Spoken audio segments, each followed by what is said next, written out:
Elon Musk officially announces his plan to rebrand Twitter to be known as X. The Nasdaq officially pauses its crypto custody service, and tomorrow's the deadline for the 10 days that the SEC has to appeal its case for the Judge Torres decision in the Ripple versus the SEC case. So make sure you guys tune in all the way to the end of this video to find out all the details. Hey guys, it's Ryan with Big Dog Investing. Thank you guys for tuning into my channel. If you guys could do a couple of things for me, if you guys can go ahead and comment, subscribe to my channel if you guys have not done so already. Click the bell notification down below so YouTube can send you guys notifications whenever I release videos.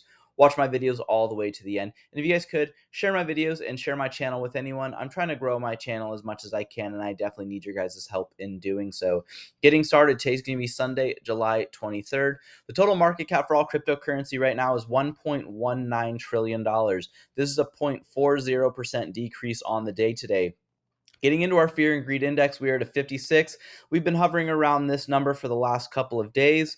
Bitcoin right now is currently trading at $29,792, Ethereum $1,870, and XRP right now at 73.06 cents. Getting into our biggest gainers and losers, XDC is our biggest gainer, up 4.7%. TAO is going to be up 2.3%, and BCH is going to be up 1.8%. A lot of losers on the day today, though, because we were at a negative. MKR is going to be our biggest loser at 6.8%, SNX 6.7%, and Comp at 5.9%. Overall, though, cryptocurrency has done very well, especially in the last month. So if you guys have been invested in cryptocurrency just in the last month, you guys are positive. Again, no financial advice, but we have XLM as the biggest gainer in the month, up 72.4%. It was nice to see XDC have a nice run up 51.3%, and XRP right now on the month is up 46.6%. And I do think that right now the price is a little bit down pending the appeal, probably by the SEC. So we're going to be going over that. Getting into our Watcher Guru news, though, SEC Chair Gensler says crypto is fraud, scams, and abuse. And he says this especially because of the ruling that Judge Torres made. It's been a 2.5-year battle for Ripple against the SEC, and they had a huge victory in their last decision. And again, tomorrow is the deadline for that appeal. We're going to be going over that. Powerball tickets sold in California wins $1.08 billion jackpot. The winner will receive $516 million after taxes. Just shows how crazy taxes are, and I don't believe that this is including the cash payout also. So if they did that, that would get subtract. I think it's 40 to 50% gets subtracted in taxes. So this individual would be making even less money, and then again, the government collects the rest of that. Turkey Central Bank raises interest rates to 17.5%. Here in the U.S. right now, we're at about a 7.5 to a 7.75% right now for interest rates. JP Morgan, Wells Fargo, BNY Mellon, and other major banks use Federal Reserve's Fednow instant payment service. So Fednow officially got launched on the 20th. We saw a small increase in certain cryptocurrencies. Chainlink had a nice run up on this. So if you guys are invested in Chainlink, it did have a nice run up.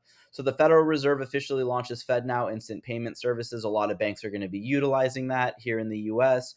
22 new countries apply to join BRICS alliance. Again, showing that the U.S. global dominance for reserve currency for the dollar keeps on going down. The U.S. House Republicans introduced a bill to establish regulatory framework for crypto. Obviously, we've been wanting this for a while, and they keep on saying they're going to do it. We'll see if they actually vote on this one. Sam Bankman-Fried is paying millions of dollars to his lawyers with stolen customer funds lawsuit claims. If you guys don't know, he was the one that destroyed the FTX exchange. He was their founder and CEO at the time, and they're planning on relaunching that exchange. Proceed with caution. Algeria officially applies to join BRICS alliance. Indonesia launches national crypto exchange. So Indonesia, again, smaller country, but as more small countries keep on going, it's going to keep on adding up. SEC says judges' rulings that XRP is not a security was wrong. And again, we'll see what happens with this pending an appeal tomorrow. Bitcoin is up 20% since Jim Cramer told investors to sell. He keeps on giving out this news, and there has the inverse Cramer Twitter page, so a lot of people go against what he's saying. And Justin, Twitter to rebrand logo to be X. So if you guys have been following on Twitter along today, and yet late last night, Elon had a specific competition for people that if they wanted to, you could actually create a logo and it would be used. But for those of you guys that don't know, if you guys just go x.com, it will take you actually to Twitter's homepage, which is kind of interesting. And if we go to Elon Musk's page right now, his logo right here as the X. So this is really interesting. So somebody might have created a logo. I don't know if they're going to be compensated for that logo or not, but it was just interesting that that came out. And it's going to be interesting to see what happens, what he wants to do with it. But getting into the banks, though, the big four major banks, JP Morgan's, Wells Fargo, Citi, and Bank of America, are feasting on huge profits, while community banks are getting hollowed out. The Fed's policies are doing this. So Peter shares a little video right here. And then the last quarter, these four banks raked in 30 billion in profits on the quarter. So for a quarter of the year, they raked in $30 billion in profits. And again, we've had a lot of these smaller banks just getting destroyed. We've had a few banks actually go under. So again, they're trying to monopolize the system, in my opinion. The feds right here are doing this, and I agree with that. So make sure you guys choose a trustworthy bank. RFK Jr. says his opening statement before the subcommittee on the House weaponizing of the federal government gets roaring applause. So this is a censorship meeting. So he talks about how he was censored by not just the current administration, but the previous administration he was actually censored under as well. And then after his 9-minute and 59-second speech, he actually tries to get censored again by House Democrats. It was really interesting. On a censorship meeting, they tried to censor him again by saying that he's saying some anti-Semitic viewpoints and stuff like that. They just keep on bringing up moot points, and again, it just shows of the censorship that's been going on. But Mario shares that the administration right here, the big guy, has a $10 million Ukraine bribery revealed. He talks about it and goes into a little bit of detail. I'm not going to get into this too much. If you guys want to, everything's going to be down in the comments. The last time I talked about a lot of this, I got shadow banned for a while. And then here's a video right here where the big guy talks how there was a lawyer who was in that country and didn't really want to like play ball, and they actually got him fired from the position. And again, he was talking about this, and it just shows that a lot of this evidence is pointing out, and there needs to be a little bit of an investigation. New York City Democratic Mayor Eric Adams on illegal immigration. Our cup is basically runneth over. We have no more room in the city. So he's talking about immigrants coming to his city right now. People who are undocumented coming over right now, they say that they can't handle anymore. Yet all of these policies and procedures and stuff like that that the left is pushing, they can't even handle it in their own cities right now. So again, it just shows that they have no clue what they're talking about. They want all of these individuals to come into our nation, and then we have nowhere to put them. And again, he's saying, well, we can't take any more right now. So we'll see what happens with that. Senators Kristen Gillibrand and Josh Hawley officially introduced the Bipartisan Bank Stock Trading for Government Officials Act. This bill bans stock trading, stock ownership, and blind trusts. So we'll see what happens with this, though, because last month, we had two House of Representatives, one on the Democratic side and one on the Republican side, also introduce a bill into the House, and that didn't really go anywhere. Again, I don't think members of the House or the Senate would vote on this. Why? Because they're going to keep on raking in that money. Amazon plans to bring its pay by palm system to Whole Foods stores by the end of the year. We showed a video in our um, last video on YouTube. I showed a video of you being able to use your eyes to pay and stuff like that. And again, Amazon's just showing that by the end of this year, they're going to do the palm, and we'll see what happens, but that's what's coming in the near future. Disney-owned ESPN has held early talks about strategic partnerships with the NBA and NFL that could include the league taking an equity stake in the business. These businesses right here, the NBA, NFL, NHL, MLB, they all make millions and millions and millions of dollars off of individuals like me and you, and then also off the taxpayers too. So us that go to see it, but then also the taxpayers foot the bill to build these massive stadiums, because they say it's going to drive people into the economy to actually go watch those games and stuff like that. But one of the biggest things that's a huge negative for cryptocurrency right now is that NASDAQ was supposed to actually introduce a cryptocurrency custody service, But NASDAQ, it says exits. They just paused it right now. From the crypto custody business raises concerns about regulatory obstacles in the industry. It says if a financial giant like NASDAQ can't help navigate the red tape, who can? If you guys want to, you guys can read this article. It's really interesting. But it just shows that there is no clarity right now in cryptocurrency. We've seen enforcement actions by the SEC trying to regulate cryptocurrency, but basically they're just picking and choosing who wins and who loses right now. Obviously, Ethereum got a free pass. XRP's been in a lawsuit for 2.5 years. The judge rules that XRP is not deemed a security, and the SEC still can't even take it as a loss. They're going to try to come back with an appeal. So we'll see what happens with this, but I believe as Congress actually introduces new bills and they get passed, I see the NASDAQ actually joining this, and as well, more exchanges will pop up. But in a positive note, Tiny Blockchain is all about digital currencies. It's time to rethink. With tokenization of everything from buildings to gold bars, the financial world is starting to sit up and take notice. So a lot of stuff can be digitalized on the blockchain network. Basically, your deeds for your house can be put on a blockchain. So if you guys want to look up a deed, it's really easy. It's fast, simple, cost efficient, and it's the best way to go about it because it's a public network, so anyone can go in and look at it at any time. So we'll see what happens with this, but there's a lot of positives, and if you actually get into cryptocurrency and blockchain in and of itself, you'll see all of the advantages that it has right now, especially compared to our current financial markets right now. And that's just speaking to finance, not about anything else that it could be used for. Hedera, whoops, that was quick. They just reached $15 billion, or 15 billion transactions. I'm sorry. So 10 days ago, they were at 14 billion transactions, and in 10 days, they just reached 15 billion. That was super fast for them. We'll see how fast they can get to 16 billion transactions. But again, I would do your guys' own individual research on Hedera, and their token is the HBAR token. Cointelegraph comes out and says after its partial victory against the U.S. SEC, Ripple filed for FCA registration as a crypto asset firm in the UK. So Ripple's going to keep on doing this. They were doing this before the victory. I don't know why they put in a partial victory with the SEC. They're expanding globally right now. We've seen them go into Dubai, Ireland, Indonesia, a couple other countries as well. There's several actually that Ripple's actually partnered with right now.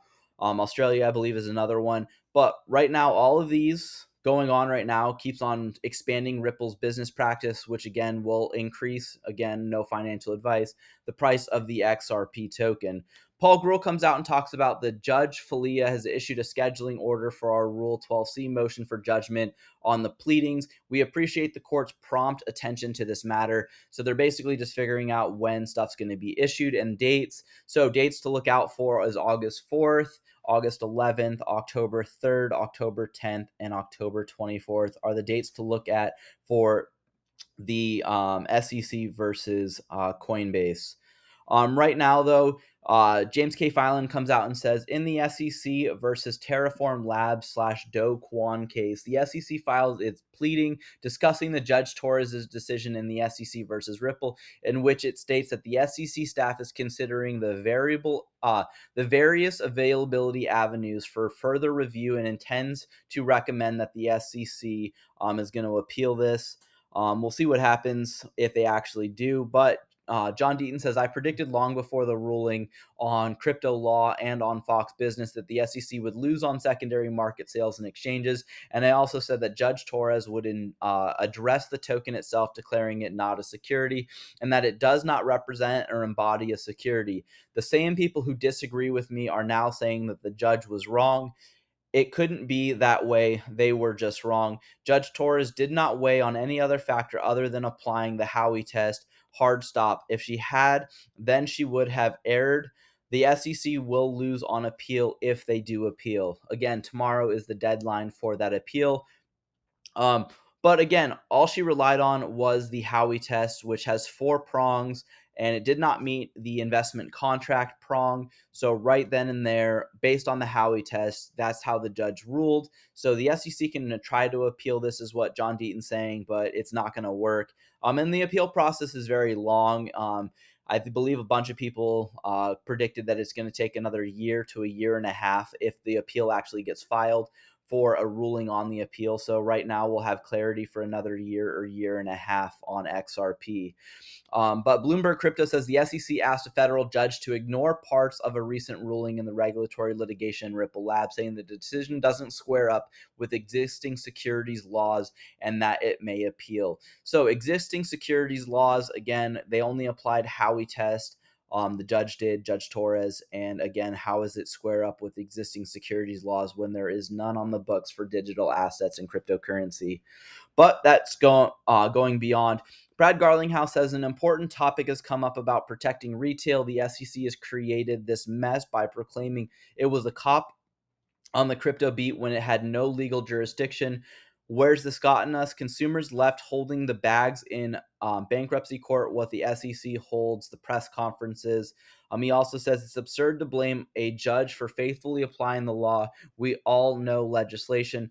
Not more regulation by enforcement. It's the only way forward to provide clear rules and protect retail. Glad to see more members of Congress like Rep. Ritchie and Patrick McKinney champion this.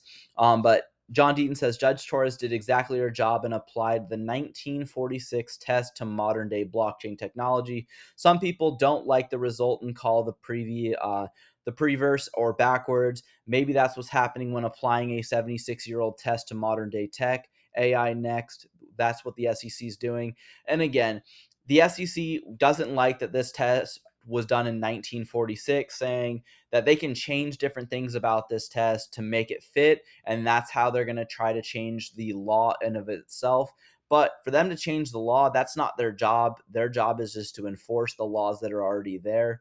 It's only Congress that can actually create new laws. So it has to be a separation of powers, and they are not the branch of government that can be able to do that. But what I was talking about is the 10-day appeal for in the Judge Torres ruling. So the SEC, it says, although 28 USC is silent, 10 days always made sense to me as the right deadline to seek DCT certification of an order for interlocutory appeal. After all, that's the deadline to petition for appellate court. 10 court days from Judge Torres's ruling is tomorrow. So they have till tomorrow to appeal. Most likely they are going to appeal, in my opinion. Should this bring down the price of XRP? It might, because a lot of people might get scared. But again, the appeal is a long process. A year to a year and a half process is what a lot of these lawyers are saying. So we'll still have regulatory clarity, and maybe they might lose on an appeal. But John Deaton's also said they only applied the Howey test, so they should not be able to win on that appeal. Digital Asset Investor comes out and shows this in a little interview right here. This is Jay Clayton right here. So a day before Jay Clayton actually left office, he actually met with Gary Gensler before filing the Ripple versus the SEC case. And this interviewer talked to Jay Clayton and said, on your last day of office, you brought up this lawsuit. The judge talked about it and ruled on it. What do you feel like? How do you think that this ruling was? And all Jay Clayton can say is, I'm not going to keep on talking about ongoing litigation. And he even knows right now that he's going to be investigated, in my opinion. We'll see what happens with this. But the reporter should have asked a couple more hard-hitting questions, in my opinion, especially to Jay Clayton. The last thing that we're going to go over is Stuart Alderati, Chief Legal Officer over at Ripple. He's the one that's been fighting the good fight against the SEC. He says, but talking to someone who still doesn't understand that the token itself is not a security is like explaining to a flat earther that the world is round. And this, again, is just a jab at Gary Gensler saying that the XRP token is a security. So it was a good thing to leave off on. Thank you guys for tuning into my video and staying all the way to the end. Put down in the comments if you guys would like to see something or like me to go in an in-depth review of something. If you guys can invest with the big dog, stay on the porch. Thank you guys and have a good one.